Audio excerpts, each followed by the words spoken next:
put our hands together to welcome Dr. Shan BANI.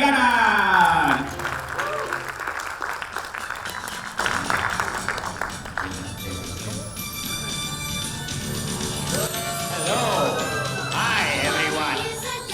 Please say hello to Bunny. Hello, Gwen? Yes. Please say Bunny. Bharat sir, say hello to Bunny.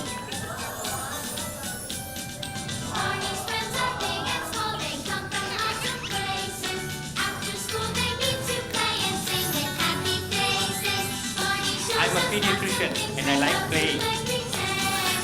So, let me play with Bunny for a while before I start talking to you all.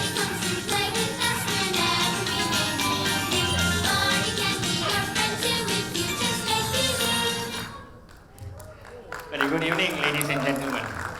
Some of you may have thought you're in a Barney live show, but I can assure you, you are at MEM's conference. Right. As a pediatrician, you work with children, no? Children sometimes behave silly, so it rubs on to us, and we get away with it. Ladies and gentlemen, I'm Shan BANI. I'm a pediatrician from Ipoh, and my favorite thing is to play.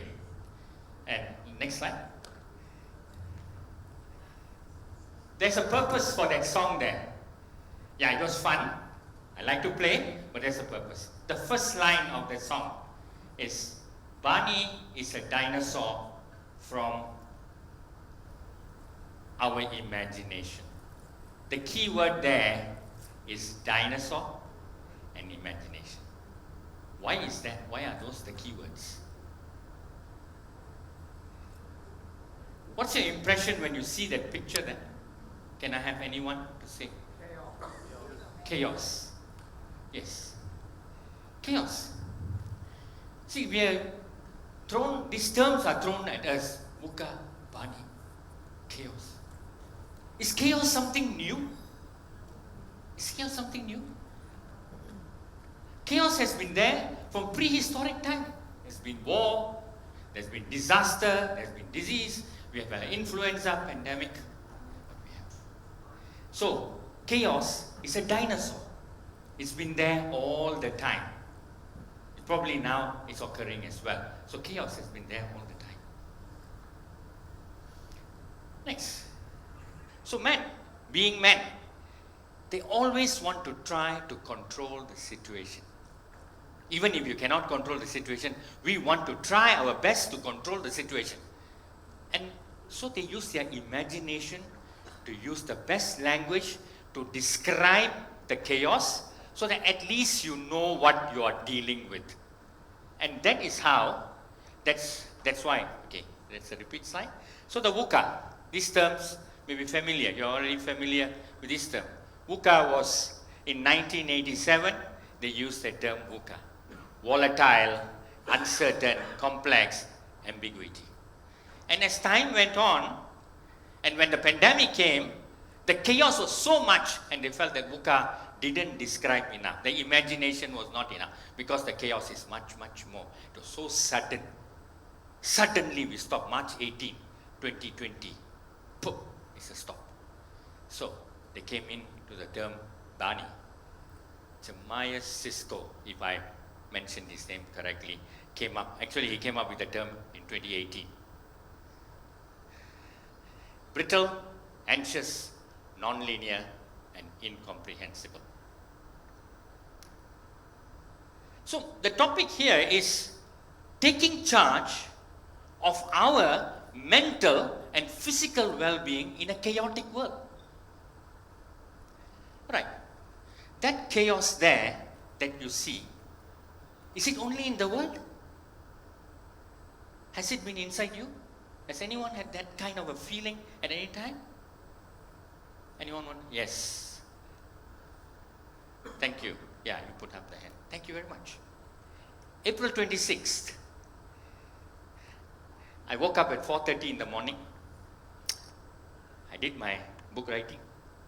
Then after that, I did some preparation for the slides. And 7 a.m., I felt so good because I had achieved what I wanted.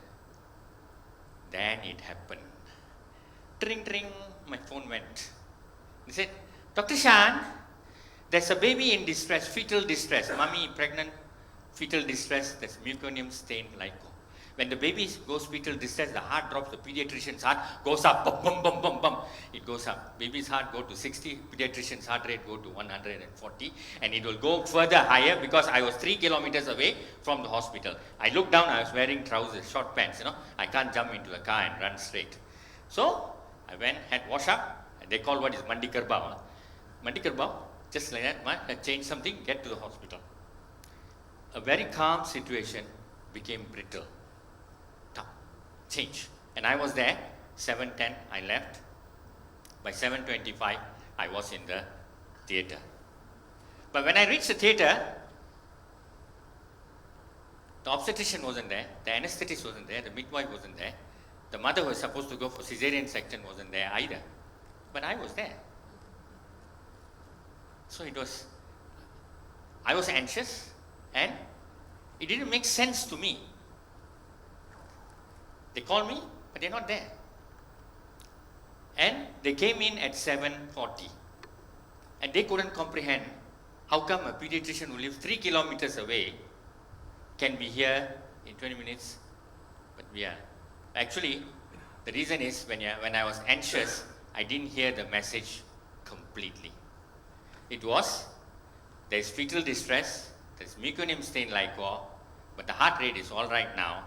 We're going to take her down in 15 minutes. Right? So that's simple. What we talk about the world happens to us. And the baby came out fine. Baby was all right. So, what this slide shows is, you need to take care of yourself, your internal environment. The big difference between BANI and VUCA is BANI has a component of the emotions, the anxiousness, the emotion. It takes into consideration the anxiousness of the people involved. So, taking care of our internal to deal with the BANI world, so that you see that lady, she looks so serene. I mean, the picture is very small despite the tornado. So, you have to, that's why the title, Addressing the BANI Environment Within to Face the BANI World. Yeah, we always talk about the world, right? But if the leader can't manage themselves, how are they going to manage the team? How are they going to manage the organization? So it starts with us. And just as we saw the tornado there, just digress a little bit. The book that I've written on autism, that little boy, Ipoh, faced a typhoon last year in a place called Kampong Tawas. We've never had that before. And 2 weeks before this typhoon occurred, he was drawing pictures of tornado and typhoon and this.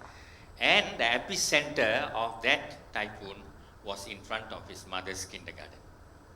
So children with special needs have special ability and they can predict things.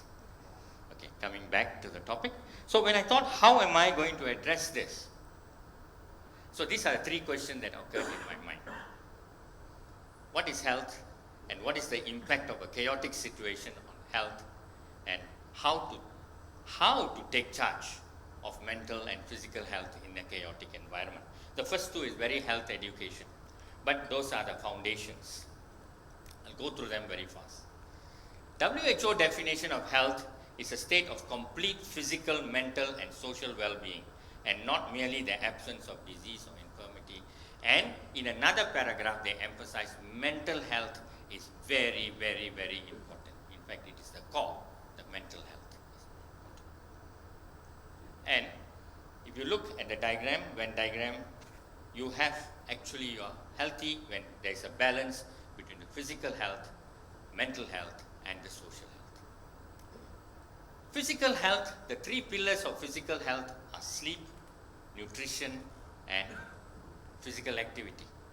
Well known to all of you. Sleep. How many of you all actually have 6 hours to 7 hours sleep every day? That's about 20%, yeah? Yeah, good. That's what we need, right? But I think a lot in this busy world compromise on the sleep. But the sleep is so important because it's a time where we rest, repair, and recharge. And you can see your mood is better when you have a good sleep. It's not just the body sleeping, the mind also sleeps. So you wind down half an hour before going, no more going to bed, no social media. So the mind is not active. Right. The next is a diet. These are all you know, basic, real basic. 40% veggie. But can you remember our time, you masuk kedai mama and semua taro, where the vegetable is just 5% there. And there are 3 proteins. And the rice is just like what lard used to grow, a hill. We all do it, right? Yeah. So it defines, you are what you eat. After eating this, you feel so full, you come into a cold room like this, and next thing you will hear, we go to sleep. And physical activity, regular exercise and movement. You know, since I started writing this book, thank you to MAPS for the workshop I learned. But from January to April, I still maintain a very active practice. That means, and so happens, children like to get unwell after 9 p.m. at night. Yes, without fail. Without fail. And you have to go. If you want to maintain the confidence of the parents in you, they want the night support. They want you to see the night support. So you want to be active, you have to maintain that. So, from January to December, from January to 30th April, my sleep time was about just 3.5 to 4 hours. Because I had other things happening as well, not book writing, the work was busy, and some other things happening. I have no need for details. And I moved a lot, but my exercise went, and I was in Mamaks, Sumataro. And what happened was, no, not that. My immune system was down, and on 30th of April, I had COVID. We had no COVID admission in the ward. There's no COVID. No. I didn't go to crowded places, all the time work at home. But I'm not sure how I picked it up. All I can think is because I did not focus on taking care of my physical health, or the 3 pillars. So my immune system was down and I must have picked it up. And I was not sure if I will be here, but I never called anyone to say, hey, I may not be here. But I told myself, I'm going to be here and I'm here today. Okay. But the point I was making is the physical health equal. We need to. That is self-management. Very, very important. Even if we got so many priorities to do, we still have to focus. So it is a conscious effort. Taking charge of your health is a conscious effort. It's a conscious effort. Mental health. What is mental health? This is the definition by WHO. Mental health is a state of well-being in which individual realizes his or her own abilities and can cope with normal stresses of life, can work productively and fruitfully, and is able to make a contribution to his or her community. Is simplify that. Mental health is all about what you think, feel, and act. When I got COVID, yes, I was upset. Yes, I was isolated in a room. But I told, my thinking was, I am going to get over this. Because I have asthma. And when you get COVID with asthma, you may get complications. I said, God, leave it to you. And I felt, when I was positive, I felt motivated, and I recovered fast, within a week. That's okay. So my action, I'm out of the room, I'm out up here. So mental health is simple. Simplified version is your thoughts, your feelings, and your action. Your thought leads to how you feel, and how you feel leads to how you act. That's mental health. And social health is all about relationship and friendships. And this mental health plays a big part influence social health.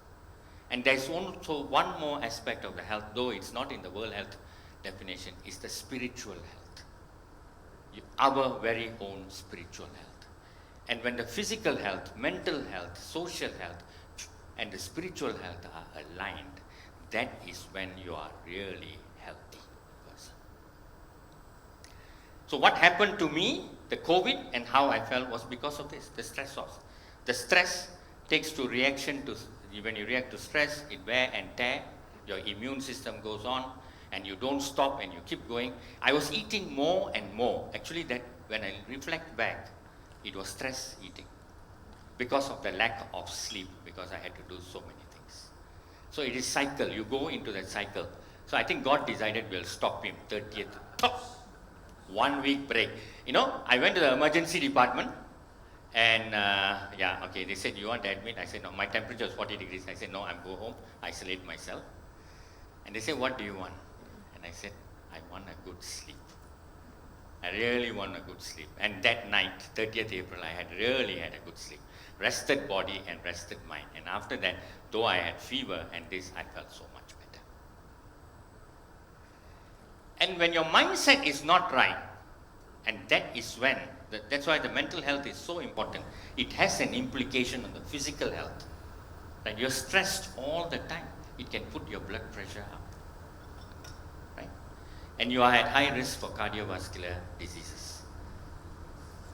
And some may get into health compromising behavior. Well, I didn't get into this health compromising behavior, substance abuse or suicidal thought, but I was actually eating a lot. All the time I had some food in my hand. Right? I'm a child, so I like eating. Yeah. Okay. But you see, but consciously I realized it. So I have made changes to that. And it can disrupt relationships in different ways depending on the level of the stress. Okay. So who is responsible for taking charge of our mental health and physical well-being? Who are we? We ourselves. So the remote control is in our hand. This remote control, if I'm here, it press, the slide will move. But if I go out there, I saw yesterday, just after the camera, it doesn't work. It controls me. I have to come back here. So we have to make a conscious effort to have the remote control within us to manage our mental and physical health. Okay, physical health, taking care, if you're disciplined, very important is discipline. See, doctors, you saw how I ate, and I told you, we are human. At least I don't talk for my colleagues, I talk for myself. I'm human, so sometimes I go. So discipline is very important. Having your regular medical checkup, regular exercise, balanced diet, drink plenty of water, work-life balance. I always tell that, but January to April somehow it got out of my list. But I'm back to it. But when it comes to your holistic health, why some people can do things with energy, but some people do it very slowly. You may have mental health, you don't have mental health issues. Your physical health is okay. Social relationships are all fine. But some have got energy, some are very quiet. Why is that? Right? And then when the environment gets chaotic, they get even quieter. But they have no other issues. Because together with that, for that energy, right, you need resilience. And beyond that, what we heard just now, very important, is purpose and passion. That is the drive. That is the drive. You have all three with purpose and passion. You got the energy and you do things with energy. That is the drive. So here, this reminds me of December 31st, 12:30 a.m. December 31st, 2021, 12:30 a.m. I had finished my on-call and I came back home. And I had a report to write. The report had to be submitted by 8 a.m. that morning. So I said I will lie down for a while. Usually when I'm on call, I sleep downstairs, wife is upstairs, so that my phone ringing won't disturb her sleep. And I said I'll lie down for a while. And I watched TV for a while, didn't like it, had a glass of milk, brushed my teeth, I slept on the couch. I said I'll get up about 3 o'clock. I'll finish the report. By 8 a.m. I can email and it's done. I've done my job. suddenly I felt that somebody was beating me. Somebody was beating me. But then, you see, my inner voice told me, you saw the TV program, there was a fight just now, maybe that's what you're dreaming about. But I felt, and then what happened was, I couldn't breathe, and my hand was pushing another hand away. And I woke up, and there were 4 hooded men around me. Burglars had entered my house. And what I felt like beating was they had chopped me 8 times in my leg. And the last one was here, into the abdomen. And there was no... So at that point, your amygdala, the part of the brain that controls the emotion, yeah, that's where the reaction occurs. So are you going to react or are you going to respond? If I shouted, if I pushed him, I think he would have killed me. Because first thing was definite, the response was shout. And he brought the parang, the knife next to my neck, and told me, one more noise and I'll slash you. So, I kept quiet. But you see, at that point, okay, I kept quiet and I didn't fight with them. I kept my amygdala under control. Because in such situation, is flight or fight. I was able to control my amygdala. Right? 2 reasons. First reason is, I want my wife to be safe. She's upstairs. The second reason is, I've gone through this before in my life. I'm born with a bleeding disorder. And as a result of the bleeding disorder, I had a number of near-death experience. And I had no self-confidence, no self-esteem at the age of 15, even 20 when I was in medical school. As a doctor, I functioned very well. But inside, as a person, no self-confidence. Because I was totally protected, completely spoiled child. Everything done. Cannot touch this, you will bleed. Cannot do that, cannot do this. That's how my mother, that's the way she showed me love. But she didn't know that destroyed my self-esteem and self-confidence. But I had to gain it when I was 20, 21, when I was in uni. And what gained me that self-confidence was my belief in God. I'm not a very religious person, I don't sit down and read hymn. But I know that mantra that I say, Om Muruga. I know I call God by the name Muruga. And I know Muruga exists, and Muruga is there. And that is what that made me come to terms with my factor 13 deficiency. So when that guy put that thing in my hand, the word that came out from me is Om Muruga, and in my heart said, if I am to live, save me, save my wife. So when I kept quiet, what they did was they ran up to the wife. So leg is bleeding, but see, when amygdala hijacks, what happens if the emotional brain takes over and the thinking brain doesn't work? When you can able to respond, that means you are in control of the amygdala, your thinking brain works. So in that situation, even first thing that came into my head, bloody hell, I got a bleeding disorder, the blood's cut me. I'm bleeding. So the nearest towel there was, I quickly hit and I ran up with that leg, that cut leg. I don't know where I got the energy from. That was my real, I know where I got the energy from. I have to save my wife. And I went there, he had already pulled the tali, that gold chain on her neck, and I said, leave her, take what you want to take. So this story tells that energy comes from within us. Your situation can suddenly change. In whether it is work, whether it's home, it's business, it can suddenly change. But if we can manage ourselves, right, and develop that resilience, then we are able to control the situation. It doesn't come. If this was my first incident, I may have reacted differently. However, I have life experience. So resilience comes from your upbringing, resilience comes from your past experience. And we all have a magic word or magic thing that makes us feel strong. So that's the amygdala hijack. Yeah. And I did what I could control. What I could control was, I can immediately think I need to control my breathing and go up and save my.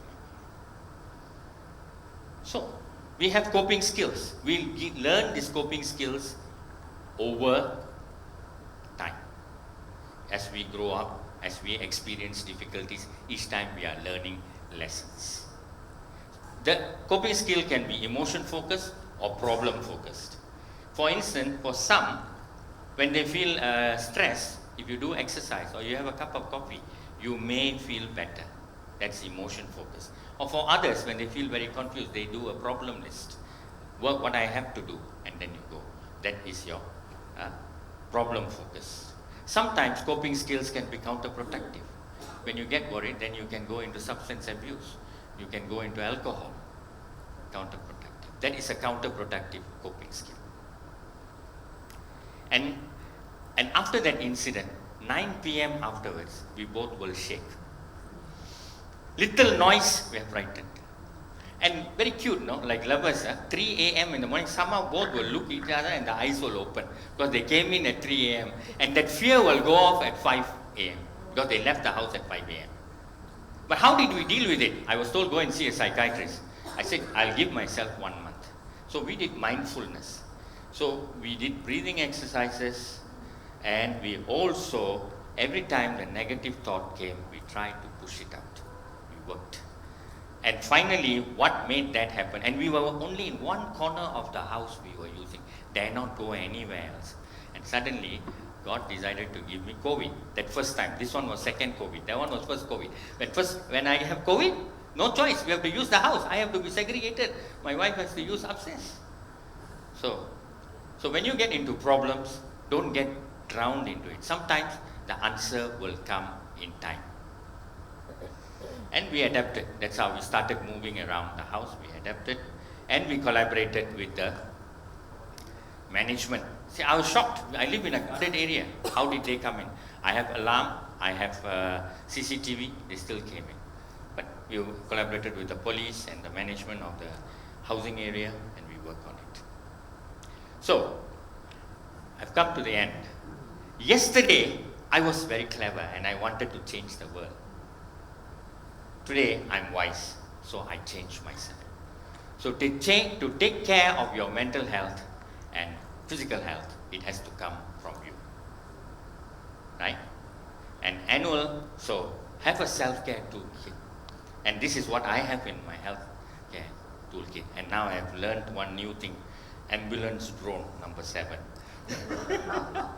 and this is my little Bani telling you, yeah, the Bani creates a chaotic world, but when you're in difficulty, use your resilience to be buoyant. And Buddha said, when a problem remains a problem and there is no solution, acceptance is the solution. You accept. And when you are buoyant and you keep yourself afloat and you accept the situation as it is, be it home, be it work, anywhere, your thinking becomes clear, it's intelligible, and it will help you navigate. Right? And thank you. And before I go off, please join me. If you're happy and you know it, clap your hands. If you're happy and you know it, stomp your feet. If you're happy and you know it, say hooray. Hooray. And you're happy and you know it, clap your hands, stomp your feet, and say hooray. Hooray. Thank you.